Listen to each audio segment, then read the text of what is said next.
Well, why don't you go ahead and start there because you got started before I did. So Well, I was in video gaming. I was a gamer in the sense that I got paid to do it, and I was working for a video game company.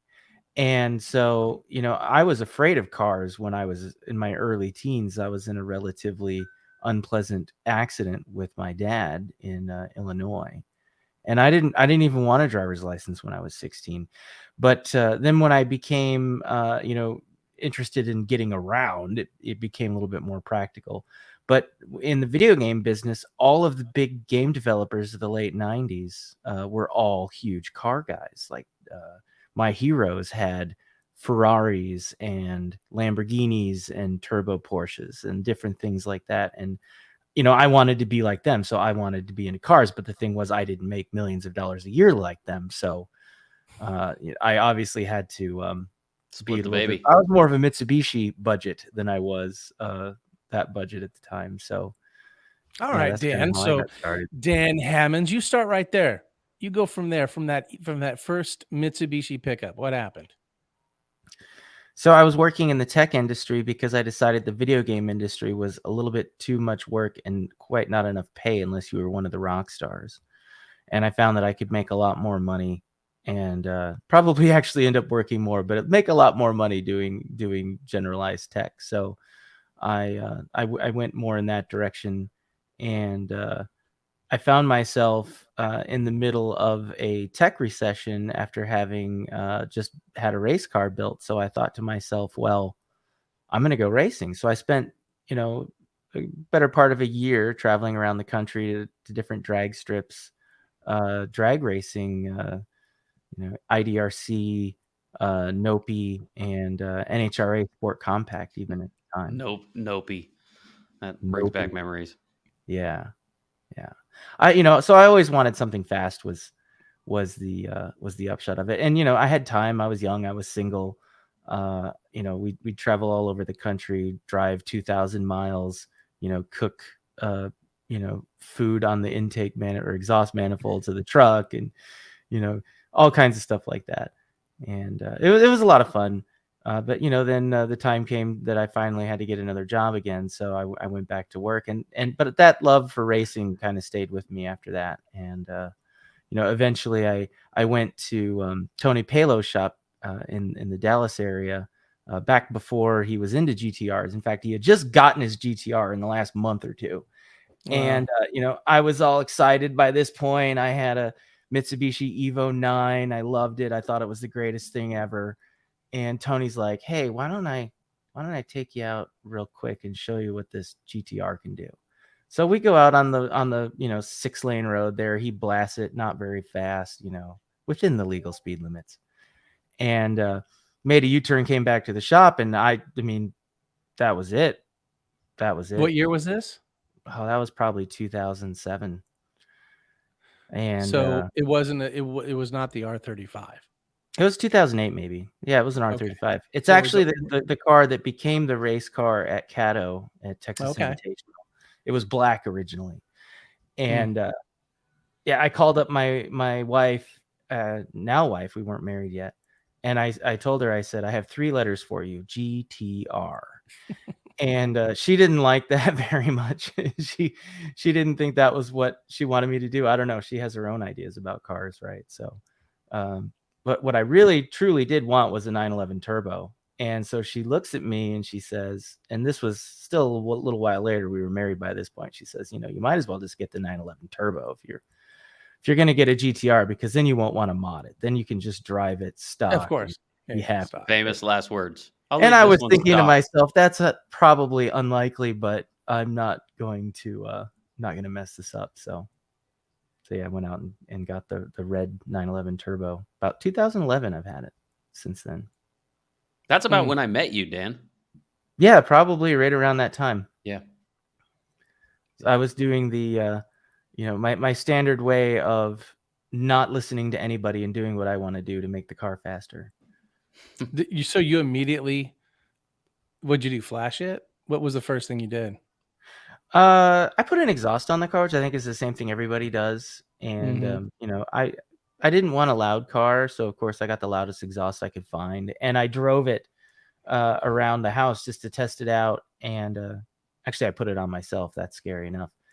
And I came through an intersection, and a woman in a minivan just kind of drove from the left lane to the right lane, just totally blew the lines in the road. And I had to go around her, or I was going to end up hitting somebody in the intersection. So I punched it, and the car was so loud she about drove off the road. And that's when I realized that I needed to, probably ought to tone that down a little bit. But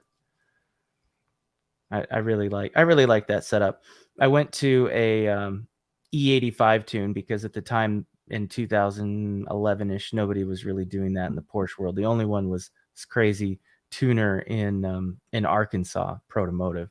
And so I got some bigger injectors and a fuel pressure regulator in the exhaust, and flashed the car.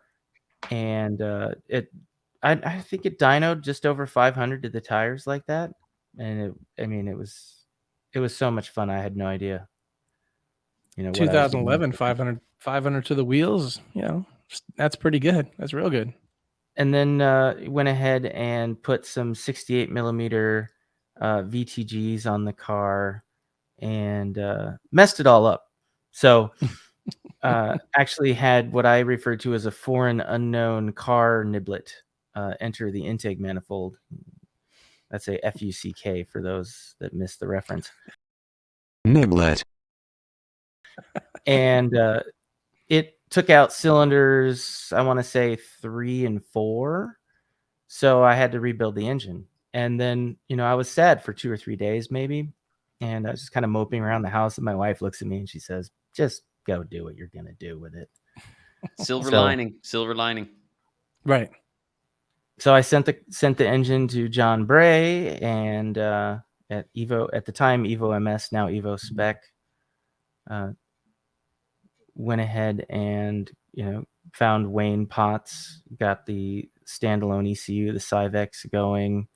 Kind of just called in all of my old friends from a decade previously from racing and said, hey, you guys are into Porsches now. What do you guys do, and what do you have, and how can we make this go? And I wanted to make like 1,200 horsepower max, and it doesn't matter how much you say you want to make. You always want to make. Whenever you get there, you want to make more. Right. So that kind of brings forward to now. What is your? So you have a 997-1 turbo. Yeah, it's a 2008, 2007, 2008, 2009 are basically the same car. They changed the radio in 2009. I bought that radio from Stylov over there to put into mine. So it's been have you installed that yet? Oh no, it's ceremoniously sitting on the shelf still. I think I've had it for a year and a half. Thought about buying it back from you because the one I've got in there, not a big fan. Well, yeah, that could be a thing. I just kind of kept it. You I don't need to listen to the radio, really. You really no, I can't even really hear it. So what kind of power does the car make now? It makes just shy of 1,400 right now. That engine that we built in 2017, so gosh, that was 6 years ago now, has lived a very long and fruitful life and hasn't exploded. And we've seen the cost of engine cases go from like $3,000 to $10,000 plus. So if I punt a rod out the side of a case, that's a $10,000 oopsie. And she's ready for a refresh. So the car is out right now, getting the engine taken out, going to Evo Spec. And I called John, and I basically said I want the Todd motor. So right, because I've done all the research for you. Yes, that was the plan. Is that the Todd motor, as in the motor that's out of the car, or what do we? What iteration of my motor? Yeah. Like its current state or a previous one, or what? Well, that's funny because we're kind of out of order when you say that, because you worked with John Bray first on your 997 turbo.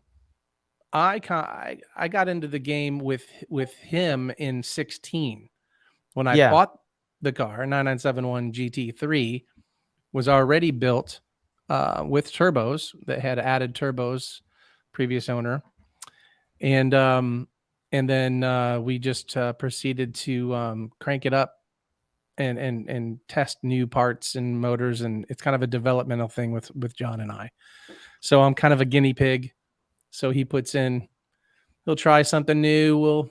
We'll go and do an event and blow it up, and I'll send it back, and he'll try something new. And so we've gone through, we've got, probably when I first owned it in the first couple of years, we did about 4 different iterations of the current setup I have now. So when you say I want the Todd motor, you're probably talking about version 5. Yeah, it's very similar to what I have now, which would be it's a different crank. We're going to use a GT3 crank, which has larger bearing surfaces so that the actual bearing speed is lower at higher RPM, because the whole idea is to take the 911 turbo engine and rev it to 9,000 RPM like a GT3 does. So you put the GT3 valve train and head components on it, cams, etc. And then, with the John Bray spec CP pistons and Carrillo rods and Darton sleeves. I think they're Darton sleeves. And, strengthen everything up as much as you can. He's got some, custom main bolts and different things like that. Really, really long main studs, I guess you would say. They're studs in these cars. Is he going to fire ring yours as well? Yeah. Okay. Pretty much exactly what you have been running or will be running. I guess he says he's going to put them together very similarly. So okay, good. Well, the last version that I ran for almost 2 years with 200 plus 200-mile-an-hour pulls in that engine, so that that was a dialed setup. So yeah, and the only thing that hurt yours was a valve spring, which might have been an original valve spring dating back to the manufacturer of the car. I don't know that it had ever been changed. So yeah, possibly. Who knows? I didn't ask, but yeah. So I on the 3586, the GTX turbos is what I'm running. Different from the Zonas that you're running, but we both make a little bit. We probably make about the same power. Maybe I make a little bit more. Rear wheel drive, I probably lose less than you parasitically. But yeah, the other thing I'm doing is the all-wheel drive, and this I think is partially what's slowing me down the most, is the all-wheel drive system is great. It only puts about 300 foot-pounds, 350 foot-pounds to the front, which, you think only, but, a stock car makes, 400-ish, 450 foot-pounds. And, these are making over 1,000. So, 350 sounds like a lot, but it's not taking quite as much as you would think.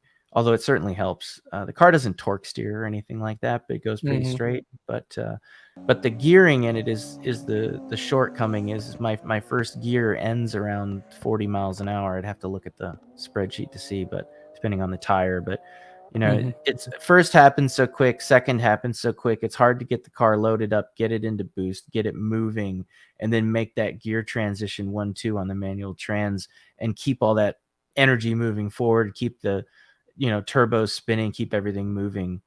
So Bill Rader has a new gear set finally for the 997s, so that's going to go in it, and that'll move first gear up to shift point of around 62, 65 miles an hour, something like that.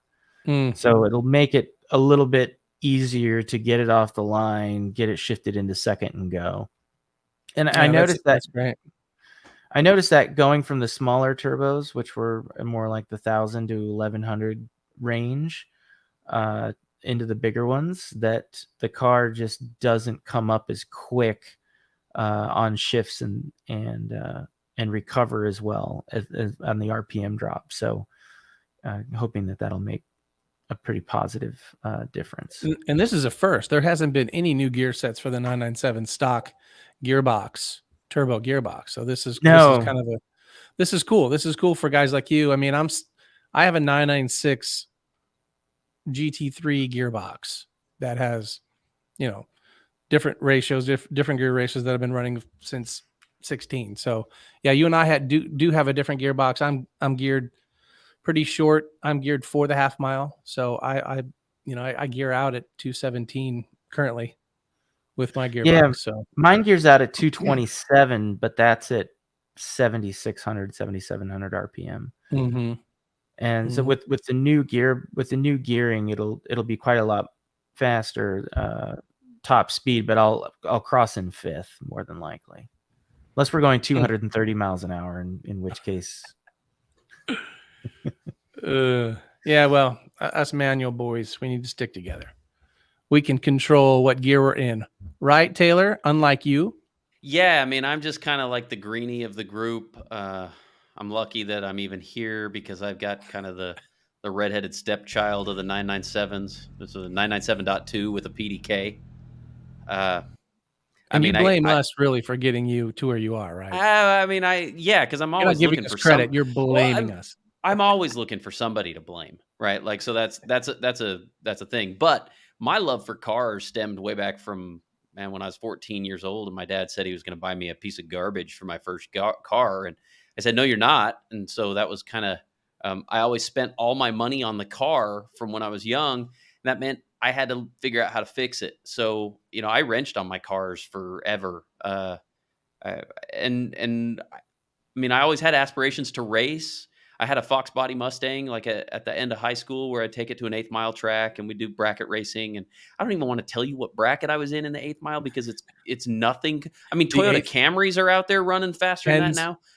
No, I think I ran. It was like the 9 to 10 because I knew I could give it everything I got and I would still only get like a 9.1. And that was after I did a bunch of modifications. I mean, I tore the top end off the motor. I had a ported intake manifold, ported heads, bigger injectors, all kinds of stuff. So, but I did it all in my own garage, and then I finally, I think if everybody's honest, Porsches are what everyone dreams of when they're kids, right? That's the poster on the wall. So when I was finally able to get in the Porsche world, I guess I made the mistake and stepped into the 944 turbo world right after I got married, and couldn't even keep it running. But back in, I guess, 2011, I was able to get a 996 turbo. And see, part of what I do is when I buy a car, I already look at the how well they take to modifications, which maybe isn't. I mean, it's not what everyone does when they shop for a car, but I know I'm going to mod it, and I step into this thinking, okay, I want the best bang for my buck. And so the 996 I bought, it was already a built car, semi-built car from a shop down in Florida that rated at 575 crank. And then through the course of ripping off parts and putting other stuff on there, I think I put it on a dyno with the front drive shaft pulled out, and it made 690 to the wheels. So that was the blue car, right? That was my dark blue car. Man, and I'd probably still have that car today if I could. I just went through a point where I had to give up my toys for a little while for work, and then when I bought this 997 turbo, the 997.2, I bought it because I thought, okay, the PDK cars, they do really well with the horsepower they have, and your camera went to sleep, Todd. Todd's gone. Wait, he woke it up. Here he is. We'll have to cut that part out. Yeah. Technical glitch. Apparently, it turns off at 19 minutes, or maybe you can turn that off in the Canons. I don't know how, but once again, I turned it off, and then I have to reset everything when I turn the camera back on. That's not going to work. Sorry, Taylor. That's the car you had when I met you, because we met at a parking lot, and I got some parts from you. I can't remember what I sold you. I want to say it was like some kind of glue to glue for the 0.2, the GT2 0.2 intercoolers. Yeah. So I bought this 997 too. And I bought it, and I thought this is going to be the perfect car to leave alone. And leave alone meant an exhaust and a tune. So first thing I did was I bought a Europipe because a tuner told me it was like fine wine. Well, yeah, I mean, but it's not.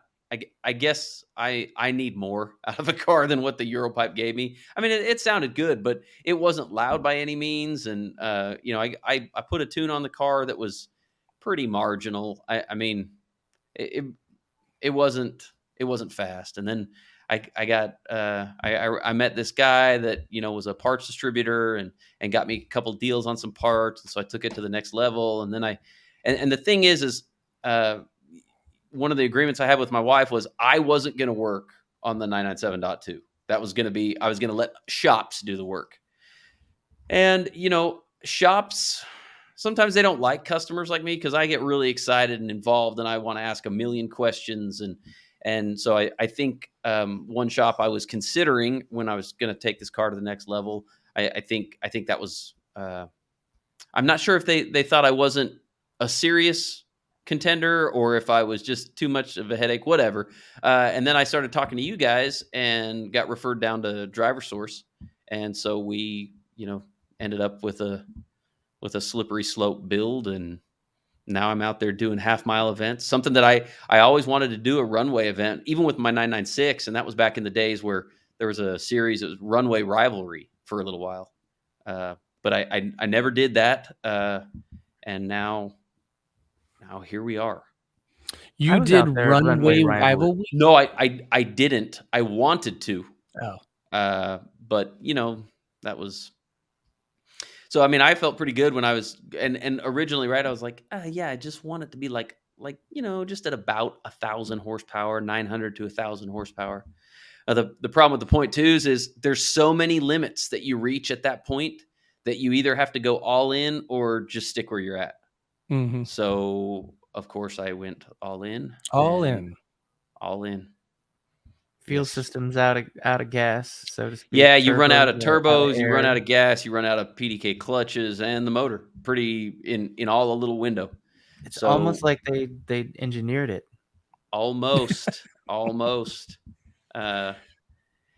Yeah, so there's not a lot of 997.2s out there that have gone this far. I mean, I can think of two. Yeah, and one of those is now out of commission. So, so there's one? Well, me and another guy. But he's in Europe. So your car, your 9972 makes, I saw on the dyno, was it 13? I think the most we made, and this was back this summer, it was like 1340-ish. But we've made some... The struggle's been with my car is on paper and what everyone thinks it's going to do is a lot more than what it has done. Because we've been fighting a couple little gremlins and, you know, some holdups in the entire system, as far as like we had air-to-air intercoolers that were fine for a 700 horsepower car, but ended up being a restriction and not great for this car. And we were running meth, and so we got rid of the meth, got rid of the air-air intercoolers. Now it's running an air-water cooler, and that did help. I had a turbo failure along the way. Not the turbo builder's problem. It was another part failed in the system. When we were in, where were we? Indianapolis. Yeah, Indianapolis. And I still don't know. There was a little bump at the end of that track, and I don't know if I bottomed out. I had a low-hanging boost hose coming off the turbo that it seemed like I either rubbed it there or when I was putting it on the trailer or something, but that hose split and we spun that turbo to, I don't know, heaven and back. I mean, we far surpassed the manufacturer's recommendation, and yeah. So then I decided I guess it was time to go bigger. And then, well, you set a new turbo high score.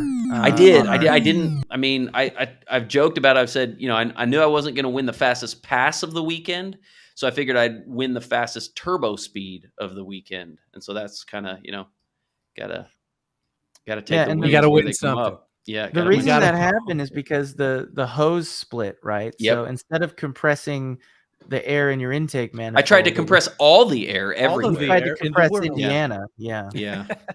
So it was. You needed more turbo. Our goals here, boys, with these half-mile events is obviously the illustrious 200 miles an hour, right? Yes. It took me years. I started with the 996, the silver car from Protomotive that made 1050, and I got close. I had 192, I think 193 in the half mile. And then, you know, got the red car, the GT3. First event did 194 in a completely different build in Colorado. and then it took us a couple years to break 200. So it's not like Taylor, who goes out, I think, in his second event and runs 200. Third. It was the third. Third.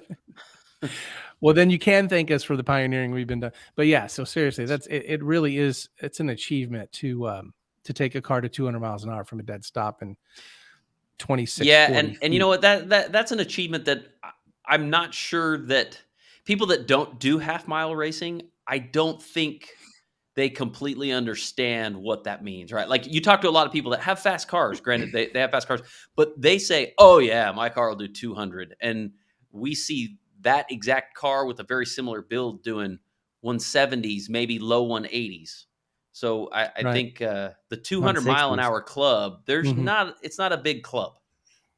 Well, No. it's how fast will the car go if you have 10 miles of straight road? Oh, it'll go fast. But Yeah. how fast will it go if you're going to do it from a dead stop in 2,640 feet or 1,320 feet, or any of the set distances? That's the thing that people don't understand, is how rapidly you're gaining that speed. If you take just any normal, fast car out of the factory and put your foot on the floor for 30 seconds, you might not be at its top speed. It might take that long or longer to get there. And in one of No way. these, you're there in 12, 13 seconds. Right. Yeah. Yeah, that's the thing. It's really 13 seconds to 200, and then in a normal car, 30, 45 seconds. I say normal car. Let's say a non-modified 911 turbo can hit 200 in 2 miles, maybe a mile Yeah, I and a don't know half. exactly what the distance would be, but it would be Yeah. quite a ways. All right, so we've discussed our vehicles, a little bit of background. We have goals for 2023. I know Dan's sitting at 202.4. I hate to What say do it, you? I don't even know. You don't even know. And I hate to say it, I wasn't satisfied with it. You don't want to remember it was. All right, Taylor, you're sitting at a 202 after 3 0.5. tries. 202.5. But let's make sure that we get that in. The still up. frustrating thing with my car, though, is it's like we hit these numbers and then we're always like, oh, when we look at a log, we're like, oh, this is a big deficiency. We got to fix that. Yeah. And Yeah. and so it's like we just keep finding these things. So I really don't I don't know what it's gonna do. All I know is I'm at 209.26, which is 7 miles an hour faster than you do. I know, but Todd, you got to make sure that you stop before the I've end of the done it runway. 400 times. Hey, let's not bring up the fact I can't stop.